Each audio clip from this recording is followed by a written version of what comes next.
নমস্কাৰ সকলোকে স্বাগতম জনাইছো আসাম কেৰিয়াৰ পইণ্ট ইউটিউব চেনেলটোলৈ বন্ধুসকল আপোনালোকৰ যিসকলৰ অহাকাইলৈ আৰআৰবি গ্ৰুপ ডি পৰীক্ষা আছে সকলোকে পৰীক্ষাৰ কাৰণে শুভেচ্ছা জ্ঞাপন কৰিছো অহাকাইলৰ পৰা আৰআৰবি গ্ৰুপ ডি পৰীক্ষা আৰম্ভ হ'বলৈ গৈ আছে তো আপোনালোকৰ যিসকলৰ কেইদিনমান পিছত পৰীক্ষা আছে তেওঁলোকে কিন্তু এতিয়াৰ পৰা ভালদৰে প্ৰস্তুতি চলাই থাকক ৰিভিজন কৰি থাকক আমিও আজি এটা ৰিভিজন জিকে ক্লাছ লৈ আহিছো ইয়াতো কেইটামান মোস্ট ইম্পৰ্টেন্ট কোৱেশ্চন চাম তাৰ লগতে কিছুমান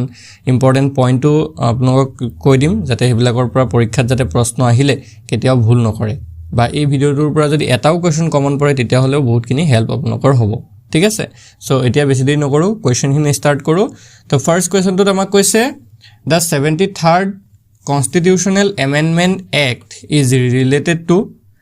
73তম সংবিধান সংশোধনী আইন কিহৰ হৈতে সম্পৰ্কিত হয় তো 73তম যেটো সংবিধান সংশোধনী আইন আছিল হেতু কিহৰ হৈতে জড়িত আছিল অপচনবোৰ আছিল মৌলিক কৰ্তব্য নে পঞ্চায়তী ৰাজ নে দলত্যাগ বিৰোধী আইন নে জৰুৰী অৱস্থা ইমাৰ্জেন্সি সো ইয়াৰ ভিতৰত কাৰেক্ট আনসাৰ হ'ব অপচন বি পঞ্চায়তী ৰাজ ঠিক আছে 73তম যেটো সংবিধান সংশোধনী হৈছিল 1992 হৈছিল দেই 1992 চনত হৈছিল আৰু এই যেটো 1992 চনত সংবিধান সংশোধনী হৈছিল তাতে পঞ্চায়তী ৰাজ যেটো ব্যৱস্থা আছিল এটো গ্ৰহণ কৰা হৈছিল ওকে ক্লিয়াৰ নেক্সট কোৱেশ্চন দা গায়ত্ৰী মন্ত্ৰ ইজ মেনশন ইন হুইচ বেদা গায়ত্ৰী মন্ত্ৰ কোন বেদত উল্লেখ আছে সামবেদ যজুৰ্বেদ ঋগবেদ নে অথৰ্ববেদ তো ইয়াৰ কাৰেক্ট আনসাৰ হৈছে অপচন সি ঋগবেদ ঠিক আছে ঋগবেদৰ তৃতীয় মণ্ডলত এই গায়ত্ৰী মন্ত্ৰৰ বিষয়ে উল্লেখ পোৱা যায় নেক্সট কোৱেশ্চনটো হৈছে ruler of which dynasty built the famous iron pillar in Delhi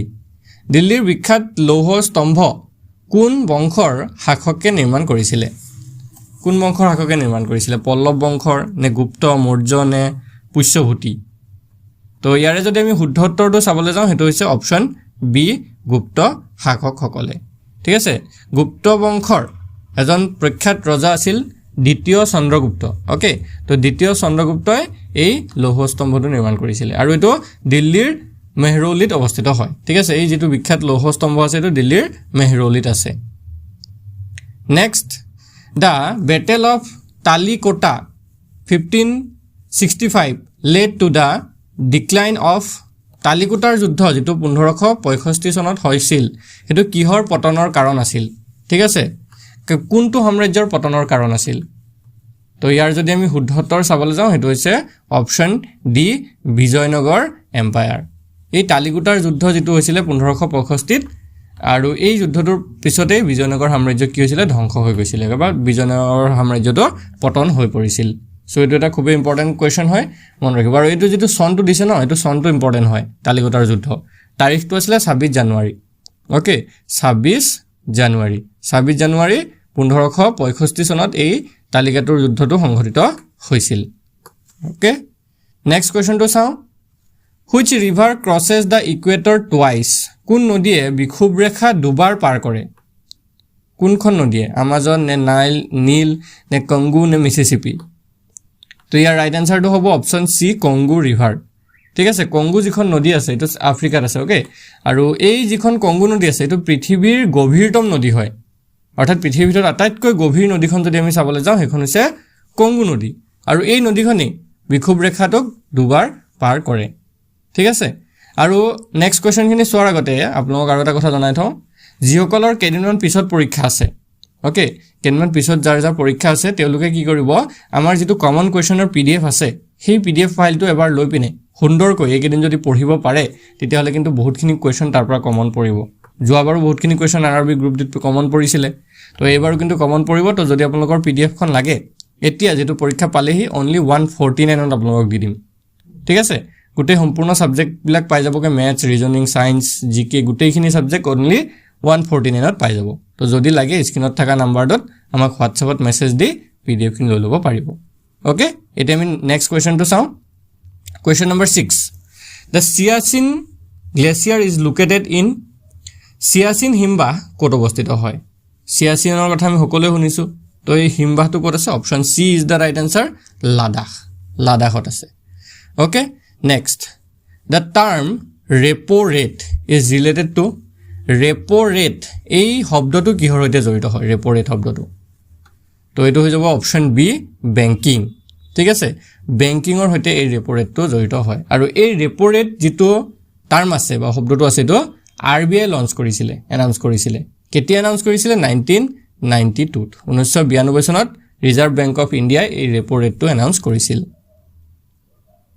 next কোৱেশ্চনটো হৈছে The Sun Temple at Konark was built by Konark Odisha ৰাজ্যৰ কোনাৰ্কত যে সূৰ্য মন্দিৰ আছে এটো কোনে নিৰ্মাণ কৰিছিল সুধিছে আমাক নৰসিংহ প্ৰথম নে ৰাজাৰাজ চোলা প্ৰথম নে কৃষ্ণদেৱ ৰায় নে অশোক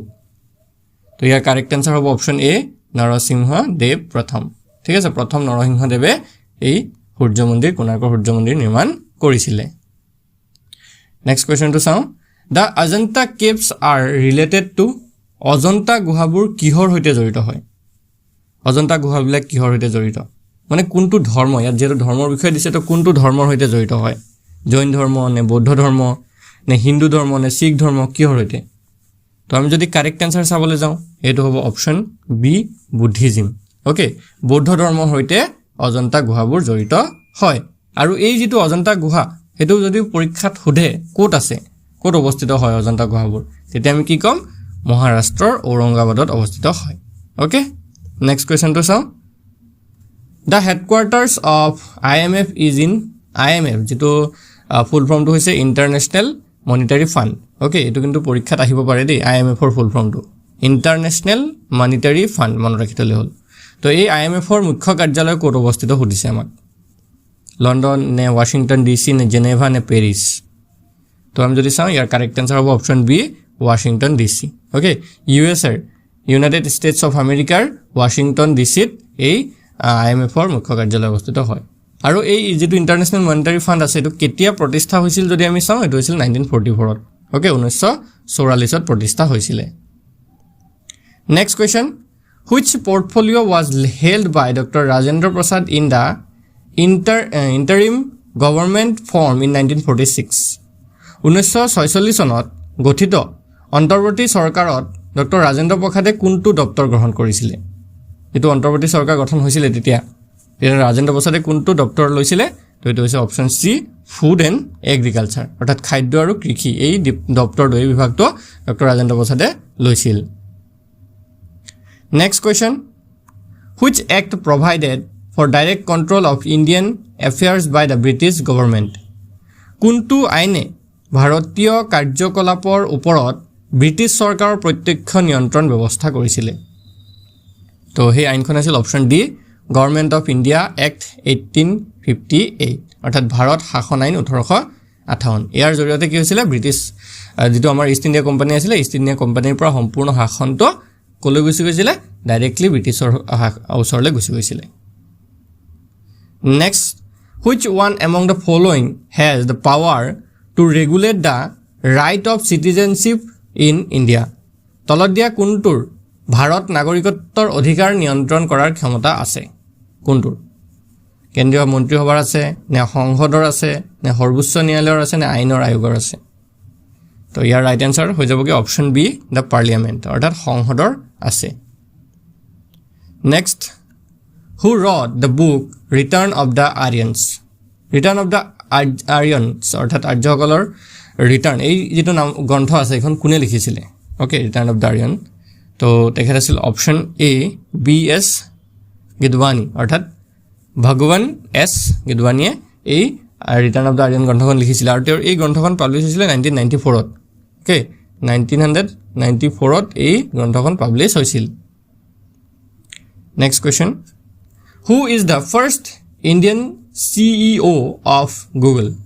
গুগলৰ প্ৰথম ভাৰতীয় কাৰ্যবাহী বিষয়া মুখ্য কাৰ্যবাহী বিষয়া কোন আছিল আমি গুগলৰ বিষয়ে সকলো জানো বা গুগলত আমি সকলো বস্তু চাওঁ সো এই গুগলৰ প্ৰথমজন ভাৰতীয় মুখ্য কাৰ্যবাহী বিষয়া যিজন CEO বুলি কয় তো CEO কোন আছিল তো তেখেত আছিল অপশ্যন এ সুন্দৰ পিচাই নেক্সট কোৱেশ্চন সত্য Nadella is associated with which company সত্য নাডেলা কোন প্ৰতিষ্ঠানৰ সৈতে জড়িত আছিল কি হ'ব কাৰেক্ট আনসাৰ কি হ'ব পাৰে তো এটো হ'ব অপশ্যন বি মাইক্ৰসফট ওকে সত্য নাডেলাই 2014 চনত 2014 ত মাইক্ৰ'ছফ্টৰ CEO হিচাপে কাম কৰিছিলে ওকে এটো কিন্তু বহুত এটা ডাঙৰ কথা হয় next question due to the action of which part does the focal length of the eye lens change অৰ্থাৎ চকুৰ কি অংগৰ ক্ৰিয়াৰ বাবে চকুৰ লেন্সৰ ফোকাস দৈৰ্ঘ্যৰ পৰিৱৰ্তন হয় কোনটো অংগৰ ক্ৰিয়াৰ বাবে তো আমি যদি চাওঁ এটো হৈছে অপচন সি সিলিয়াৰী মাসলছ অৰ্থাৎ সিলিয়াৰী যিবিলাক পেশী আছে সেই পেশীবিলাকৰ কাৰ্যৰ বাবে কি হয় চকুৰ লেন্সৰ ফোকাস দৈৰ্ঘ্যৰ পৰিৱৰ্তন হয় next question the image of an object in the human eye is formed on মানুহৰ চকুৰে বস্তু এটাৰ প্ৰতিবিম্ব গঠন কৰাৰ স্থান হ'ল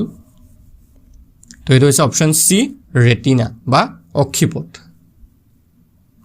নেক্সট কোৱেশ্চনটো হৈছে কিহে ক্লোৰিনৰ সৈতে বিক্ৰিয়া কৰি ব্লিচিং পাউডাৰ দিয়ে which forms bleaching powder with chlorine অৰ্থাৎ তলৰ কোনটোৰ সৈতে ক্লোৰিনে বিক্ৰিয়া কৰিলে ব্লিচিং পাউডাৰ উৎপন্ন হয় সোডিয়াম হাইড্ৰক্সাইড নে ক্যালসিয়াম হাইড্ৰক্সাইড নে সোডিয়াম কাৰ্বনেট নে পটাছিয়াম হাইড্ৰক্সাইড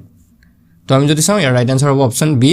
ক্যালসিয়াম হাইড্ৰক্সাইড ঠিক আছে তো আজি ভিডিওৰ লাষ্ট কোৱেশ্চনটো আহিলো লেন্সৰ ক্ষমতাৰ একক কি হয় what is the unit of lens power dioptre নে মিটাৰ নে সেন্টিমিটাৰ নে লিউমেন তো এটো আমি জানিব লাগে option A is the correct answer dioptre ঠিক আছে সো আজি ক্লাছত আমি এইখিনি কোৱেশ্চনে চালো আই হোপ সকলোৰে পৰীক্ষা ভাল হওক যাতে আপোনালোকৰ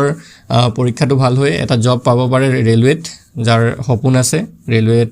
জব কৰাৰ তো আপোনালোকে ভালদৰে কষ্ট কৰক কেইদিনমান পিছত যদি পৰীক্ষা আছে আমাৰ PDF খন আপোনালোকে ল'ব পাৰে এতিয়া অনলি 149 ত আমি আপোনালোকক PDF খন দি দিছো 299 ৰ PDF টো তাৰ কাৰণে আপোনালোকে এটো নম্বৰত কন্টাক্ট কৰিব 8133840965 ইয়াত WhatsApp এটা মেছেজ দিব আপোনালোকে মেছেজ দি আপোনালোকে